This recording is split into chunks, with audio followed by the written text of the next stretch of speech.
Hi everybody, and welcome to a new edition of Muley Reads. I'm Muley and I reads. Yeah. And today I've got a very special book to read, and this is a really neat book because, well, let's say there's something different about your community that you would like to change to make it better for everybody. Well, can you? Can you get other people involved to do that sort of a thing? Well, that's what our book today is about, and it's called Sofia Valdez, Future Prez. Yeah, this is going to be a really great book because she's a young girl who sees that her community needs to have changes made, and so she sets about trying to get those changes made. Yeah, so let's read this book together now. You ready? All right, this is Sofia Valdez, Future Prez. Sofia Valdez, Future Prez, by Andrea Beatty, illustrated by David Roberts. Abrams Books for Young Readers, New York. Sofia was a baby who got things done, helping her family before she turned 1. She and Abuelo went out every week to help elderly friends around Blue River Creek who couldn't get out and about on their own and with no place to gather were stuck home alone. Raking the leaves, taking pets for a walk, or just dropping by for a treat and a talk, Sofia Valdez did as much as she could for her family and friends and her whole neighborhood. A dreamer, a doer, a real-life go-getter. Most people liked good, but Sofia liked better.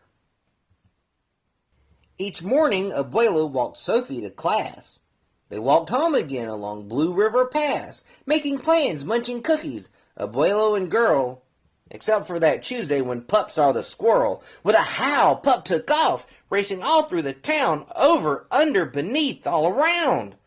Sofia scrambled to try to keep up with the hollering man and the bellowing Pup. Up the squirrel ran to the top of a hill made of leftover junk for the local landfill. They reached the top of that mountain of trash, which jiggled and broke with an ear-splitting crash.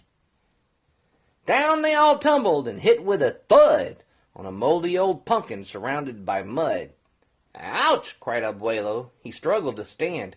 "A dangerous mess," he said, grasping her hand. The next day, Sofia walked to school solo, but it wasn't the same without her Abuelo. "This is not right," declared young Sofia, who glared at Mount Trashmore and got an idea. The very next morning at dawn, she planted a sign at the front of a lawn. She stood back and smiled, and Pup gave a bark. "Get rid of Mount Trashmore. Let's build a new park." Each of her neighbors had something to say about benches and fountains and places to play. Meeting spots, gardens, a basket for bees, a rubber duck pond, and a kiosk for cheese. She drew every thought on her map of her park, which was perfectly perfect by a quarter till dark. She drifted to sleep in her soft, cozy bed, then bam! She woke up when a thought smacked her head. Her heart skipped a beat as she realized each one of her neighbors had said, "Let me know when it's done." They all thought Sofia could build it alone. But how could one girl do so much on her own? The weight of that thought made her tender heart ache as night thunder growled and she lay wide awake. Then dawn brought a storm and the gloomy sky wept, and the heartsick Sofia finally slept. Abuelo baked cookies. When Sophie got up, he gave her a bagful and sneaked one to the Pup. He blinked back a tear as he hugged his Sofia. "For courage," he whispered. "Te amo, mi vida." Sofia's knees wobbled. She felt weak inside. She looked at his ankle and quite nearly cried. Though she didn't feel brave or courageous at all, Sofia Valdez went to face City Hall. The mayor's office sent her to room 401, the Blue River Creek Department of Fun, which sent her downstairs to room 302, the office of duck ponds and cool things to do, to the office of monkeys, the department of cheese, the division of fountains and meetings and bees, then down to the basement, so musty and cramped. That's where all the town's papers were stored and stamped, and that's where the clerk said what no one else did. "You can't build a new park. You're only a kid." The word smacked Sofia deep down in her heart. Her plan was kiboshed before it could start. "I think," said Sofia, "I think that law's wrong." But her second-grade voice didn't sound very strong. The clerk said, "Clearly it cannot be done. Do you have any questions?" Sofia said, "One. If you were me and if I was you and he was your grandpa, what would you do?" Well, said the clerk. Then she said nothing at all. She thought and she thought, then she sent out a call to every employee throughout City Hall. The entire government of Blue River Creek crammed into the office to hear Sophie speak, but her words jumbled up and her cheeks turned bright red as a dozen emotions rushed into her head. Her heart beat so loudly she thought it would crack. The crowd leaned in closer. Sofia leaned back. Then her arm brushed the edge of the old cookie sack. And that was the moment when Sofia first knew. Being brave means doing the thing you must do, though your heart cracks with fear, though you're just in grade 2. She took a deep breath, looked the mayor in the eye, and though her knees wobbled, she held her head high.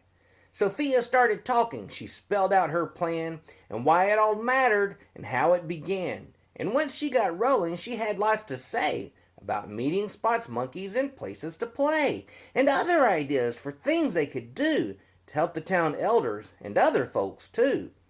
She had thoughts on the library, thoughts on the zoo, and perhaps a way to combine the two, and... "All right," cried the mayor, "go start a petition. If the town wants a new park, we'll form a commission." And so young Sofia got right to work, with some help from her family and pup, and the clerk. Then others joined in, not all, but a few, like Miss Leela Greer and the kids in grade 2. There were hearings and surveys and taxes to figure, then bulldozers, cranes, and a blue bigger digger. They all built that park, that's how it got done, with the hard work of, by, and for everyone. But it began with the dream of one person, just one, who laced up her shoes and then led the way to help Blue River Creek get a new place to play. Now every evening, till long after dark, the town comes together at Citizens Park. They all hold this truth to be self-evident, that Sofia Valdez could grow up to be president. Until then, Sofia, that real-life go-getter, helps Blue River Creek get better and better. This book is dedicated to you. You are braver than you know and mightier than you can ever imagine. Be bold. The end. Wow, that really is a great book, isn't it? You know, one of my favorite things to do in the world is to volunteer and to find ways to make things better for everybody. And I'm sure that there's ways that you can find work to make things better for other people around you as well. Yeah, and that's always a good thing to do. And always remember, your pal Muley loves you. Mwah! All right, well, time to go make some changes.